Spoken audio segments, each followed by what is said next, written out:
撒母耳記上第17章。非利士人聚集他們的軍隊作戰，他們聚集在屬猶大的疏哥，在疏哥和亞西加之間的以弗大民安營。掃羅和以色列人也聚集起來，在以拉谷安營。他們列出戰陣，要迎戰非利士人。非利士人站在這邊山上，以色列人站在那邊山上，中間有山谷分隔。有一個挑戰的人從非利士人的軍營中出來，名叫哥利亞，是迦特人，身高3公尺。他頭戴銅盔，身穿鎧甲，鎧甲的銅重57公斤。他的腿上有銅護膝，兩肩之間背着一根銅槍。另外，他手上拿着矛，矛杆有織布的機軸那麼粗，矛頭的鐵重7公斤。還有一個拿大盾牌的人在他前面走。哥利亞站着，向着以色列人的軍隊喊叫，對他們說：你們為什麼出來這裏擺列戰陣呢？我不是非利士人嗎？你們不是掃羅的僕人嗎？你們自己挑選一個人，叫他下到我這裏來吧。如果他能與我決鬥，擊殺了我，我們就作你們的奴僕。但是如果我能勝過他，擊殺了他，你們就作我們的奴僕，服侍我們。那非利士人又說：今天我向以色列人的軍隊罵陣，你們派一個人出來，我們可以決鬥。掃羅和以色列眾人聽見了那非利士人所說的這些話，就都驚惶，非常害怕。大衛是猶大伯利恆的以法他人耶西的兒子。耶西有8個兒子，在掃羅的日子，耶西已經年紀老邁了。耶西的3個大兒子跟隨了掃羅去作戰。去了作戰的這3個兒子的名字是：長子以利押，次子亞比拿達，三子沙馬。大衛是最小的，那3個年長的都跟隨掃羅去了。大衛有時離開掃羅，回到伯利恆牧放他父親的羊群。那非利士人每天早晚都近前來，站着罵陣，一連有40天之久。有一天，耶西對他的兒子大衛說：你拿這10公斤烘了的穀子和這10個餅去給你的哥哥們，你要跑到營裏去給你的哥哥們。又拿這10塊乳酪去給他們的千夫長，看看你的哥哥們平安不平安，把他們的家書帶回來。掃羅和大衛的哥哥們以及以色列眾人都在以拉谷與非利士人作戰。大衛清早起來，把羊群託給一個看守的人，就照着耶西所吩咐他的，帶着食物去了。他來到軍營中的時候，軍隊正出去列陣，吶喊助陣。以色列人和非利士人都擺列陣勢，互相對峙。大衛把身上的東西留在看守物件的人手中，跑到戰陣上去，向他的哥哥們問安。大衛正與他們說話的時候，那個討戰的人，就是迦特的非利士人，名叫哥利亞，從非利士人陣中上來。他說的又是同樣的那些話，大衛都聽見了。所有的以色列人一看見那人，就都從他面前逃跑，非常害怕。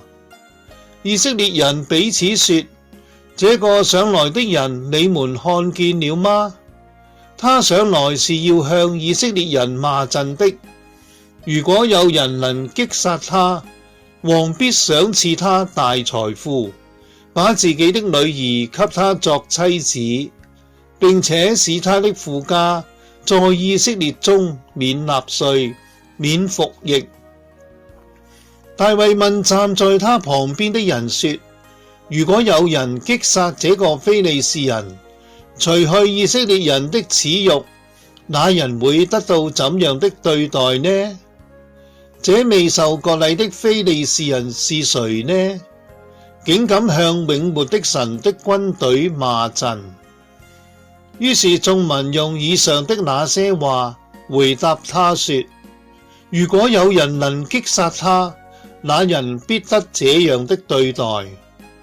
大衛與那些人說話的時候，他的大哥以利押聽見了，就向大衛發怒，說：你為什麼下這裏來呢？在曠野的那幾隻羊，你託了給誰呢？我知道你的驕傲和你心裏的惡意，你下來是要看打仗。大衛說：我現在撞了什麼事呢？不是只說了一句話嗎？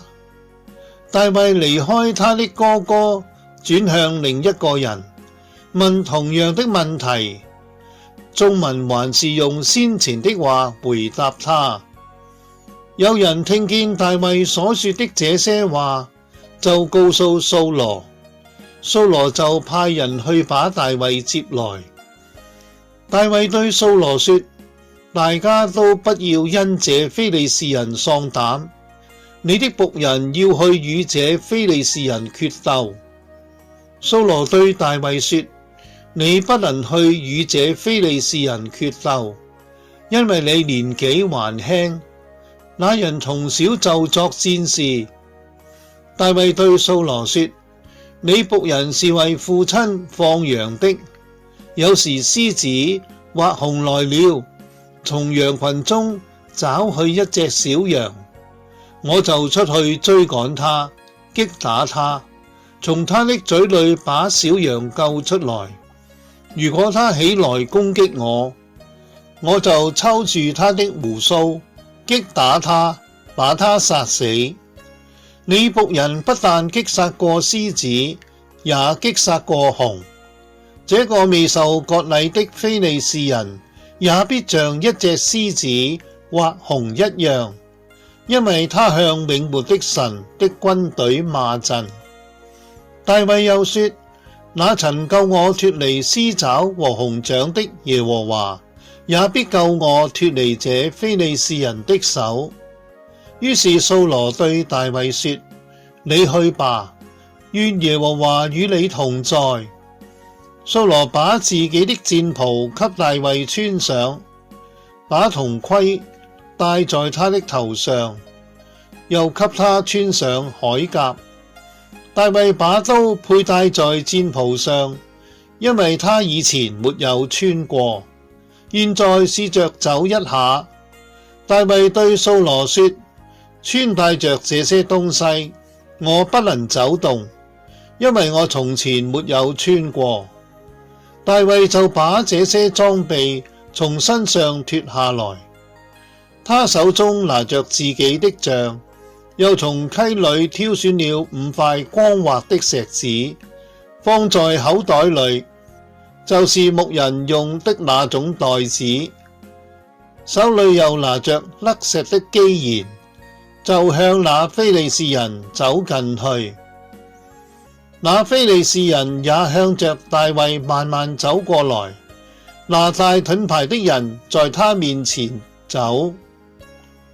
那非利士人觀看，看見了大衛，就藐視他，因為他年紀還輕，面色紅潤，外貌英俊。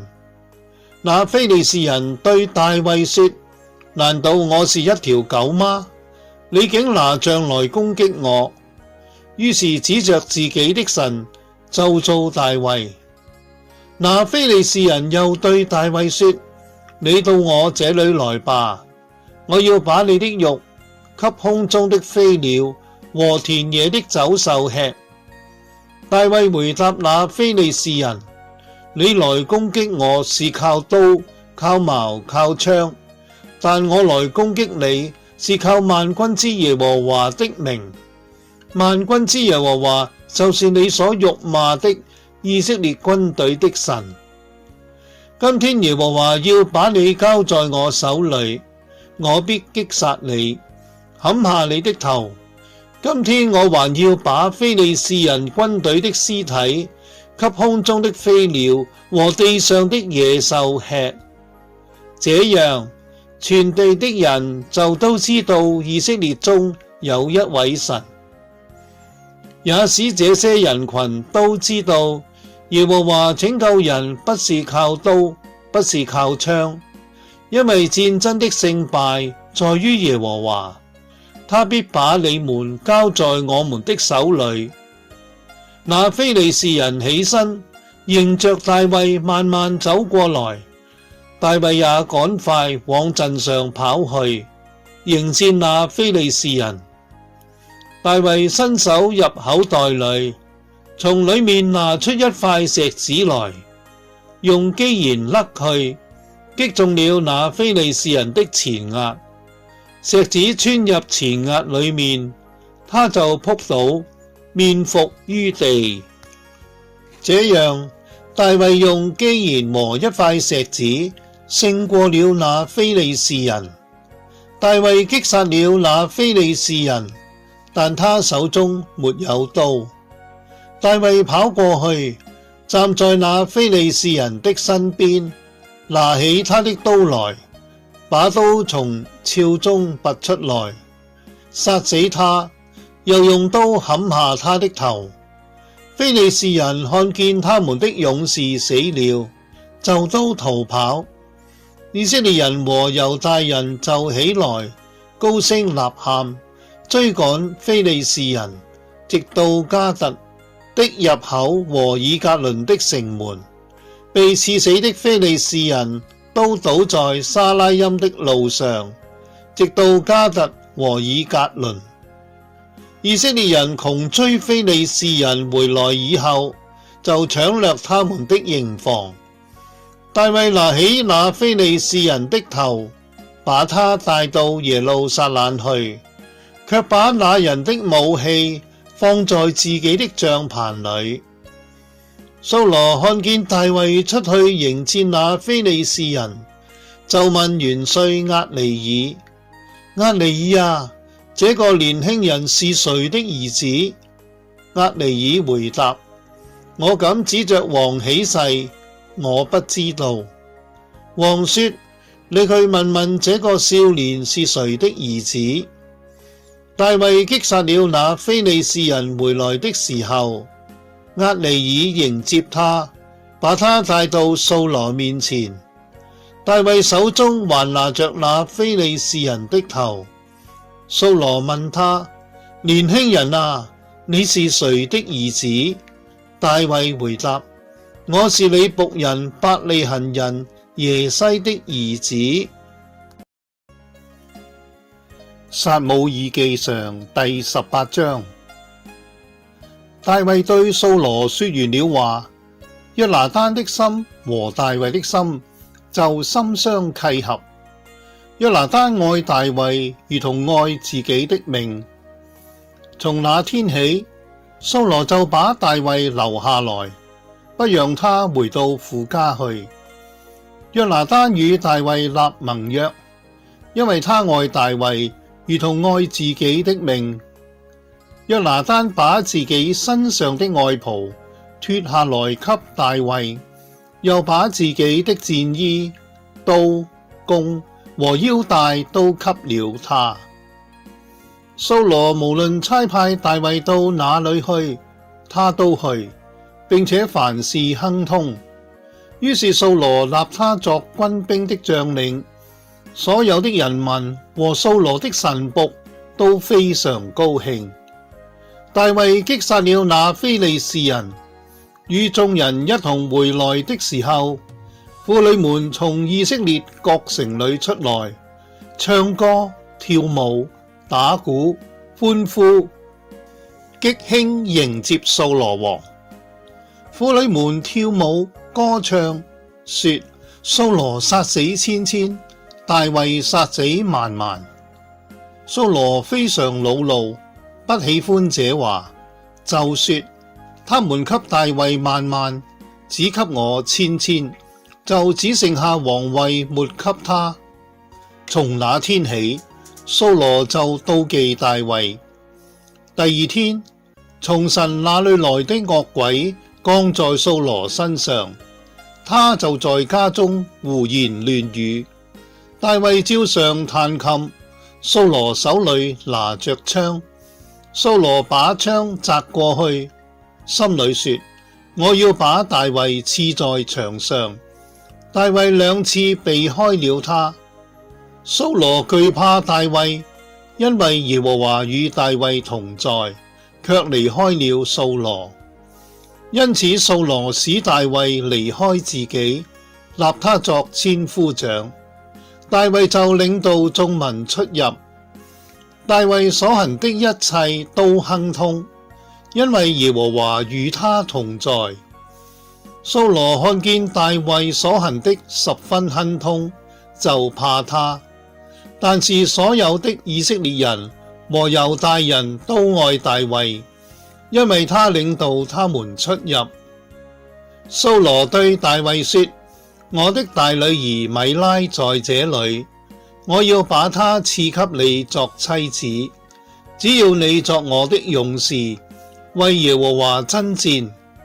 原來掃羅心裏說：我不好親手害他，讓非利士人害他吧。大衛回答掃羅：我是誰？我是什麼身份？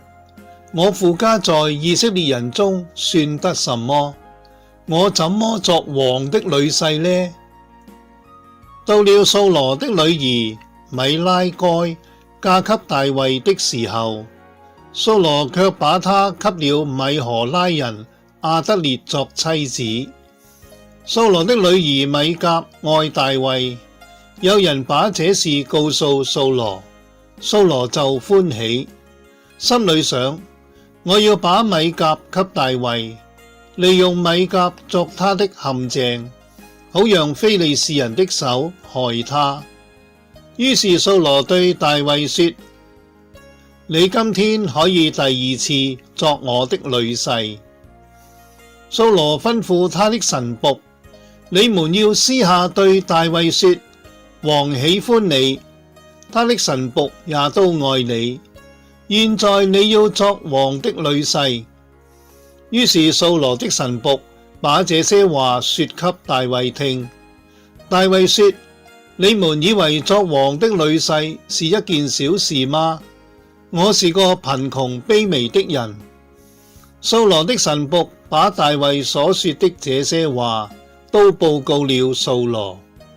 掃羅說：你們要對大衛這樣說，王不要什麼聘禮，只要100個非利士人的包皮，好在王的仇敵身上報仇。掃羅企圖使大衛死在非利士人的手裏。掃羅的臣僕把這些話告訴了大衛，大衛就樂意作王的女婿。在日期未滿之時，大衛和跟隨他的人就起身出去，在非利士人中擊殺了200人，把他們的包皮帶回來，滿數交給王，要作王的女婿。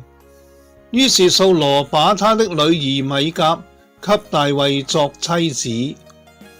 掃羅看見耶和華與大衛同在，又知道自己的女兒米甲也愛大衛，就更怕大衛，常常與他為敵。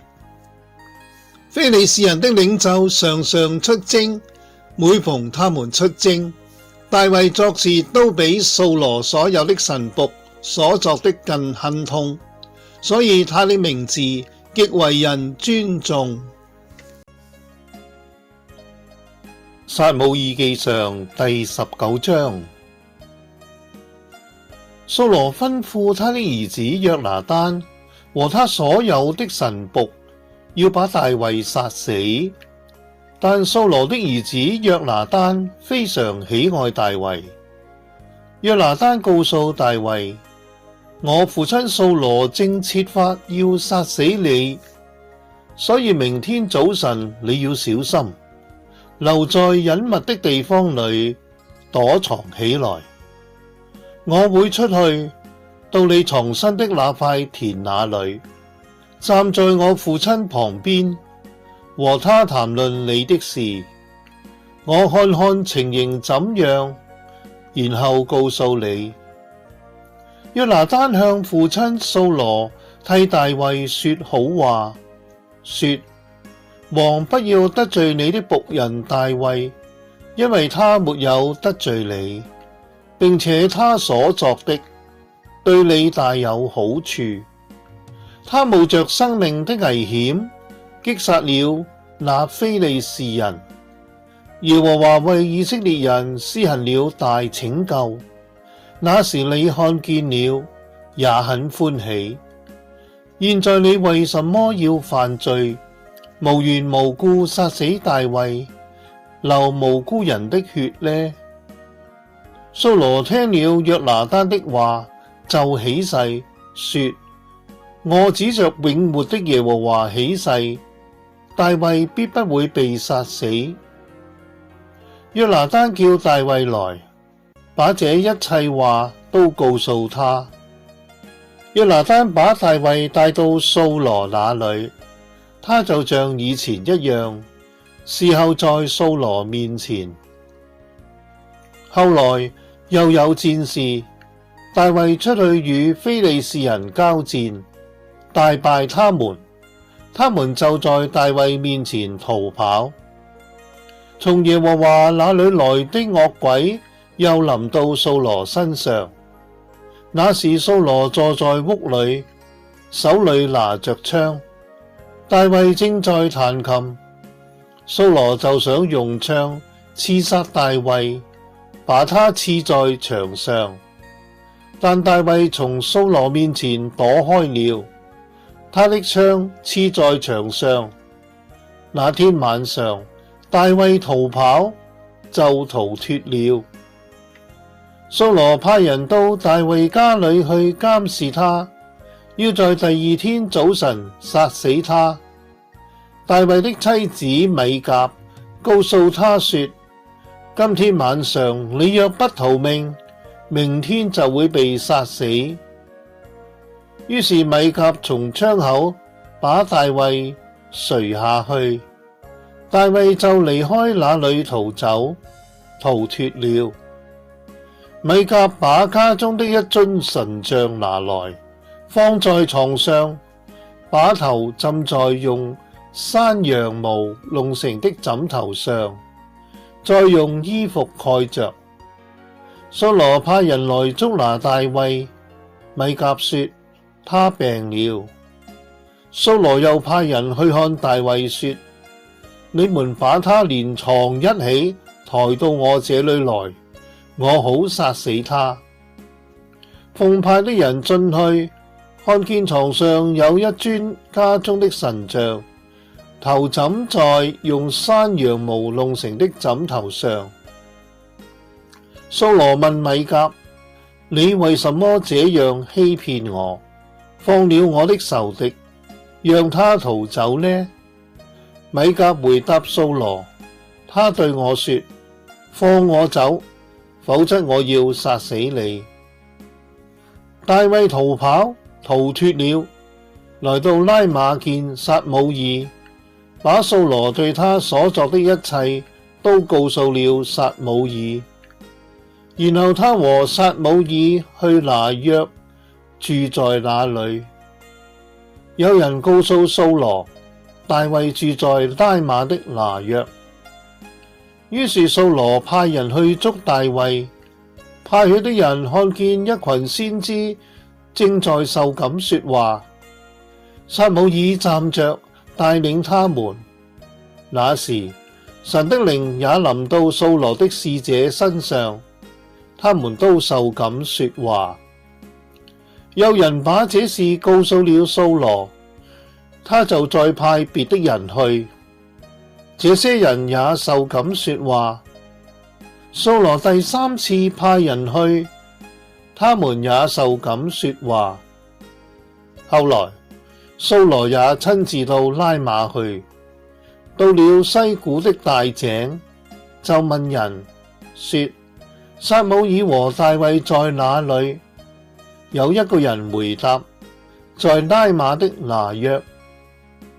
掃羅就從那裏往拉馬的拿約去，神的靈也臨到他身上，他一面走，一面受感說話，直到他到了拉馬的拿約。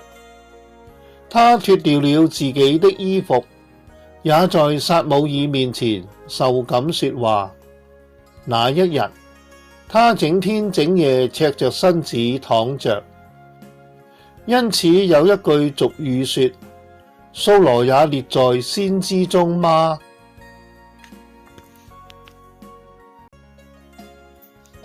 撒母耳記上第20章。大衛從拉馬的拿約逃走，來見約拿單，說：我作了什麼？我有什麼罪孽？我在你父親面前犯了什麼罪？他竟尋索我的性命呢？約拿單對他說：絕對沒有這事，你必不會死。我父親作事，無論大小，沒有不讓我知道的。為什麼這事他偏要隱瞞我呢？不會這樣的。大衛再起誓說：你父親一定知道我在你眼中蒙恩，就心裏想，不要讓約拿單知道這事，免得他傷心。可是我指着永活的耶和華，又指着你的性命起誓，我離死只差一步。約拿單對大衛說：你心裏想要什麼，我必為你作成。大衛就對約拿單說：你看，明天是初一，我本該與王一同坐席，但是求你容我去藏在田裏，直到後天晚上。如果你父親不見我在座，你就說：大衛懇求我讓他趕回他的本城伯利恆去，因為他全家在那裏有獻年祭的事。如果你父親這樣說，好，那麼僕人就平安無事了。如果他大大發怒，你就知道他決意要害我了。求你以慈愛待僕人，因為你曾與僕人在耶和華面前立盟約。如果我有罪孽，你就親手把我殺死。為什麼要把我交給你父親呢？約拿單說：絕對沒有這事。如果我知道我父親決意要害你，我會不告訴你嗎？大衛對約拿單說：如果你父親嚴厲地回答你，誰來告訴我呢？約拿單對大衛說：你來，我們出到田裏去吧。他們二人就出到田裏去了。約拿單對大衛說：願耶和華以色列的神作證，明天或後天約在這個時候，我探出了我父親的意思。如果他對你有好感，那時我會不派人來告訴你嗎？假如我父親有意要害你，我若是不告訴你，不讓你走，不使你平平安安地離去，願耶和華加倍懲罰我，願耶和華與你同在，好像從前與我父親同在一樣。我活着的時候，求你以耶和華的慈愛待我，使我不至於死。我死了以後，耶和華從地上一一剪除大衛的仇敵的時候，你也不可向我的家永遠斷絕你的慈愛。於是約拿單與大衛家立盟約，說：願耶和華藉大衛仇敵的手追討違背盟約的罪。約拿單由於愛大衛，就使大衛再起誓，他愛大衛如同愛自己的命。約拿單對大衛說：明天是初一，因為你的座位空着，人必注意到你不在。到後天，你要趕快下去，到你以前出事那天藏身的地方，在以色磐石旁邊等候。我要向磐石旁邊射3支箭，好像射箭靶一樣。然後我要派一個僕人去，說：你去把箭找回來。如果我對那僕人說：看啊，箭在你的後面，把箭拿回來，你就可以回來，因為我指着永活的耶和華起誓，你必平安無事。如果我對僕人說：看啊，箭在你的前面，你就要離去，因為是耶和華打發你去的。至於你我之間所說的這事，有耶和華永遠在你我之間作證。於是大衛在田裏藏起來。到了初一，王坐席吃飯，王照常坐在他的座位上，就是靠牆的座位。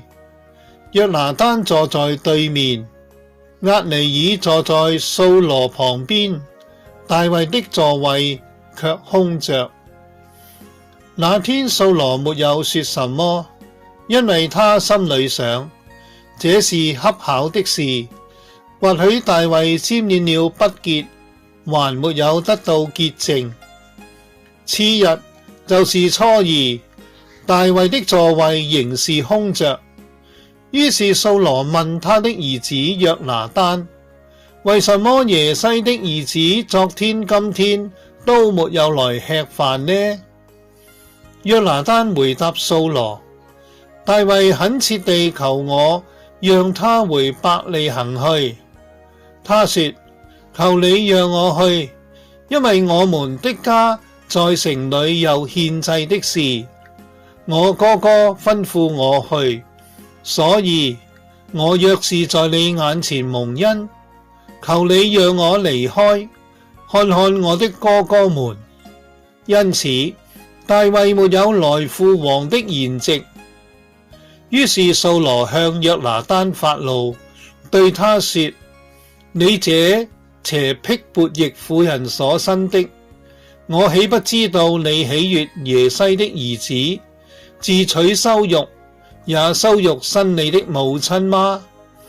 因為只要耶西的兒子還活在這世上，你和你的國就不能穩固。現在你要派人去把他找到我這裏來，因為他是該死的。約拿單回答他父親掃羅說：為什麼要把他處死呢？他作了什麼事呢？掃羅向着約拿單把槍擲過去，要刺殺他。約拿單就知道他父親已經決意要殺死大衛。約拿單怒氣沖沖地從席間退去。初二這天，他沒有吃飯，因為他父親羞辱了大衛，他就為大衛擔憂。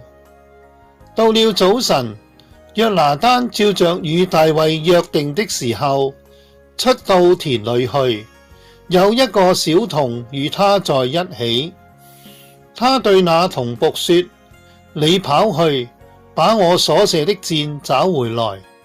那童僕跑去的時候，約拿單就把箭射到他前面。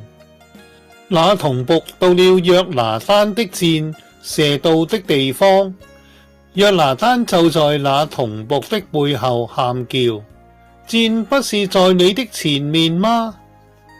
約拿單又在那童僕的背後喊叫：趕快跑去，不要停留。那童僕就把箭拾起來，回到他主人那裏去。那童僕一點也不知道這是什麼意思，只有約拿單和大衛知道。約拿單把自己的武器交給他的童僕，對他說：你帶回城裏去吧。那童僕一離去，大衛就從石堆的南邊起來，臉伏於地，叩拜了3次。二人互相親吻，相對哭泣。大衛哭得更悲痛。約拿單對大衛說：你平平安安走吧。